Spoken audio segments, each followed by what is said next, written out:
జై శ్రీరామ్, అందరికీ నమస్కారం. వెల్కమ్ టు న్యూస్ అఖండ. నేను మీ కస్తూరి శ్రీధర్. మన దేశానికి సంబంధించి మీరందరూ కూడా గర్వపడే విధంగా రక్షణ రంగానికి సంబంధించిన ఒక అద్భుతమైన ఒక విలువైన న్యూస్ అయితే ఒకటి తీసుకొచ్చిన. దయచేసి ప్రతి ఒక్కరు కూడా ఈ వీడియోని ఎక్కడ స్కిప్పులు కొట్టకుండా వీడియో అంతా జాగ్రత్తగా చూడాలని మిమ్మల్ని అందరినీ సవినయంగా వేడుకుంటా ఉన్నా. సాబ్, అసలు ఈ సాబ్ అంటే ఏంటి? ఇది స్వీడిష్ ఏరోస్పేస్ డిఫెన్స్ కంపెనీ అనమాట. ఇది ప్రధానంగా స్వీడన్ నుంచి ఇది పనిచేస్తూ ఉంటుంది. కంపెనీ ప్రధాన కార్యాలయం వచ్చేసి స్టాక్ హోమ్లో ఉంది. ప్రధానంగా ఈ సంస్థ వచ్చేసి యుద్ధ విమానాలను తయారు చేస్తూ ఉంటుంది. ఇది తయారు చేసిన యుద్ధ విమానాలలో అధునాతనమైనవి గ్రీపెన్ ఈ అనే యుద్ధ విమానాలు అనమాట.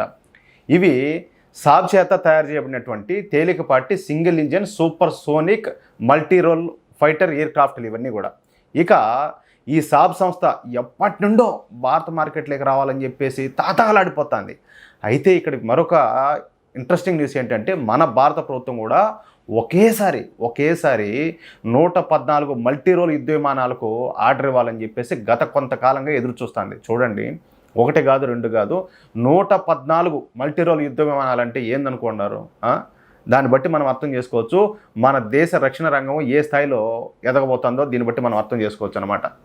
మొత్తంగా $18 బిలియన్ వ్యయంతో మేక్ ఇన్ ఇండియాలోనే ఈ 114 మల్టీ రోల్ యుద్ధ విమానాలను తయారు చేయించాలని చెప్పేసి మన భారత ప్రభుత్వం భావిస్తూ ఉన్నది. అంటే గతంలో నేను చాలాసార్లు చెప్పా, ఈ కాంగ్రెస్ ప్రభుత్వం ఉన్నప్పుడు ఏది కావాలన్నా కూడా, అది గుండు సూది కావాలన్నా కూడా వీళ్ళు పోయి పక్క దేశాల మీద ఆధారపడుతూ ఉన్నారు. అట్లాంటిది నరేంద్ర మోడీ గారు వచ్చిన తర్వాత ఇక్కడ మేక్ ఇన్ ఇండియా అని చెప్పేసి, అలాగే ఆత్మనిర్భర్ భారత్ అని చెప్పేసి, అంటే విదేశీ సంస్థలను సైతం ఇక్కడికి ఆహ్వానించి ఇక్కడ వాళ్ళ టెక్నాలజీని ఉపయోగించి మన ఈ రక్షణ రంగ ఉత్పత్తులను ఇక్కడ తయారు చేస్తున్నారు. దాని ద్వారా ఏంటంటే మనకి ఇక్కడ ఉన్నటువంటి మన శాస్త్రవేత్తలకు వీళ్ళందరికీ కూడా ఈ డిఫెన్స్ రంగ నిపుణులకు ఆ టెక్నాలజీ వీళ్ళు కూడా అందుకుంటారు, ఆ హార్డ్వేర్ అంతా కూడా. అదేంటంటే నరేంద్ర మోడీ గారి ఆ భవిష్యత్తు ప్రణాళికలో, అంటే దేశాన్ని అన్ని విధాలుగా డెవలప్ చేయాలా, మనం ఎంతసేపటికి ఒకరి మీద ఆధారపడడం కాదు, మనం కూడా ఆ శక్తి అనేది అది మనం సంపాదించుకోవాలనేది ఆయన ఒక మంచి ఆలోచన అయితే చేశారనమాట. ఆ ఆలోచన నుంచి పుట్టుకొచ్చినవే ఈ make in India, Atmanirbhar Bharat ఇవన్నీ కూడా. ఇందుకోసం ఏంటంటే భారత ప్రభుత్వం వివిధ ఏరోస్పేస్ సంస్థలకు రిక్వెస్ట్ ఫర్ ఇన్ఫర్మేషన్, దీన్ని RFI అంటారన్నమాట, ఇది జారీ చేసింది. దీంతో భారత్లో తమ యుద్ధ విమానాలు తయారు చేయడానికి మొత్తంగా 6 సంస్థలు అయితే ముందుకు వచ్చినాయి. చూడండి, అవి ఎలాంటి సంస్థలు అంటే అబ్బా, మామూలు సంస్థలు కాదు. కావాలంటే మీరు ఒకసారి సెర్చ్ చేయొచ్చు, అంతా ప్రపంచంలో పేరు మోసిన సంస్థలు అనమాట. అవి లాక్హీడ్ మార్టిన్ అనేది ఒకటి, బోయింగ్ ఎయిర్ స్పేసు, ఈ పేరు మీరు చాలా చోట్ల విని ఉంటారు.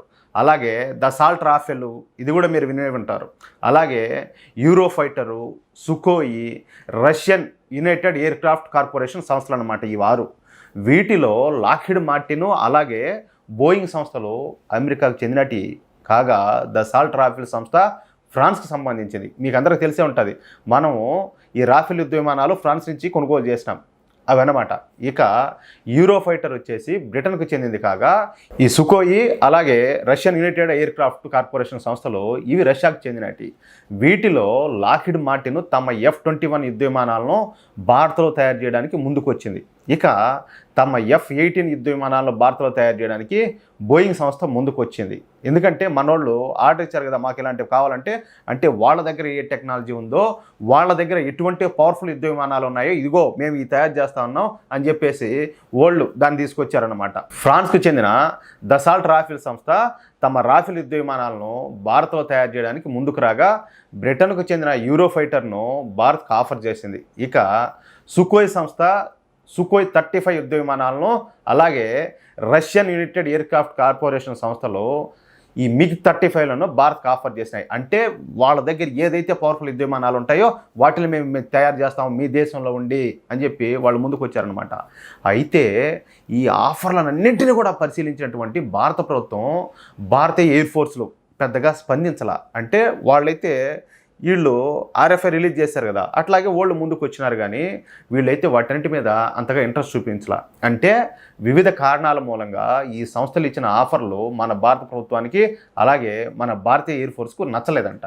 కానీ ఇప్పుడు స్వీడన్కు చెందిన ఈ సాబ్ సంస్థ సరికొత్త ఆఫర్తో భారత్ ముందుకు వచ్చింది.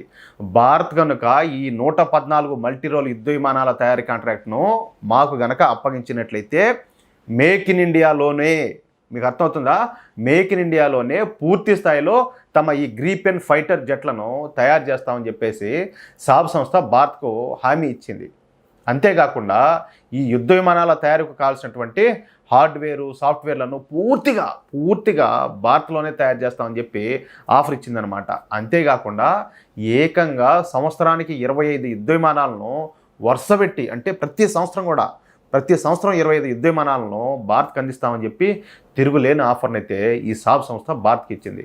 చాలామందికి తెలియపోవచ్చు, కానీ సంవత్సరానికి 25 యుద్ధ విమానాలు తయారు చేయడం అంటే అవి మాటలు కాదు. అందుకు ఏమి మాపులు పగులు కష్టపడాలా. కానీ సాబ్ సంస్థ ఆ కష్టాన్ని భరించైనా సరే భారత్కు సంవత్సరానికి 25 యుద్ధ విమానాలు తయారు చేస్తామని చెప్పేసి ప్రపోజల్ పెట్టింది. చూస్తూ ఉంటే భారత ప్రభుత్వానికి కూడా ఈ ప్రపోజల్ నచ్చినట్లు కనపడుతుంది. ఇక భారత ప్రభుత్వం ఎటువంటి నిర్ణయం తీసుకుంటుందో వేచి చూడాలి. కానీ సాబ్ ఇచ్చిన ఈ ఆఫర్ మాత్రం తిరుగులేని ఆఫర్ అని చెప్పుకోవచ్చు. నిజంగానయ్యా, గతంలోనూ ప్రెసిడెంట్ ఒక్కసారి ఆలోచన చేస్తే, గతంలో కాంగ్రెస్ ప్రభుత్వం 60 సంవత్సరాల పైగా పరిపాలించిన మన దేశాన్ని. అప్పుడు ఎలాగొనింది మన దేశం, అలాగే మన రక్షణ రంగ సంస్థలు ఎలా ఉన్నాయి, ఇప్పుడు ఎలా ఉంది అని చెప్పి ఆలోచన చేసుకుంటే నక్కకో నాగలోక అనుకున్నంత తేడా ఉండదు. కానీ ఏంటంటే ఈ బానిసలు ఇప్పటికి కూడా మోడీ ఏం చేస్తున్నాడని చెప్పేసి మాట్లాడుతూనే ఉంటారు. మాట్లాడడం కాదు, వాగుతూనే ఉంటారు ముడ్డి మూతి లేకుండా. అది విషయం. అయితే ఎట్లుంది న్యూసా? భలే ఉండట్లే. ఈ వీడియోపై మీ యొక్క అమూల్యమైన అభిప్రాయాలను దయచేసి ప్రతి ఒక్కరు కూడా కామెంట్ రూపంలో తెలియజేయండి. ప్లీజ్ మీకు ఎంతమందికి వీలైతే అంతమందికి అలాగే ఈ వీడియోని షేర్ చేయండి. అలాగే ఇంతవరకు ఎవరైనా మన ఛానల్ సబ్స్క్రైబ్ చేసుకోకపోతే ప్లీజ్ ప్రతి ఒక్కరు కూడా మన ఛానల్ సబ్స్క్రైబ్ చేసుకోండి.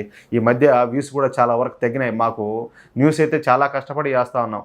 అసలు ఇప్పుడు మేము స్టూడియోలో కూడా లేము, వేరే బయట పనుల మీద బయటకు వచ్చామన్నమాట. అయినప్పటికీ ఈ మేము ఎన్నో కష్టాలు పడతా మీకు ఈ న్యూస్ని అన్నీ అందించేదానికి ప్రయత్నం చేస్తూ ఉన్నాం. ఇంత కష్టపడి చేస్తూ ఉన్నా కూడా ఈ మధ్యకాలంలో వ్యూస్ అయితే చాలా వరకు తగ్గిపోయినాయి.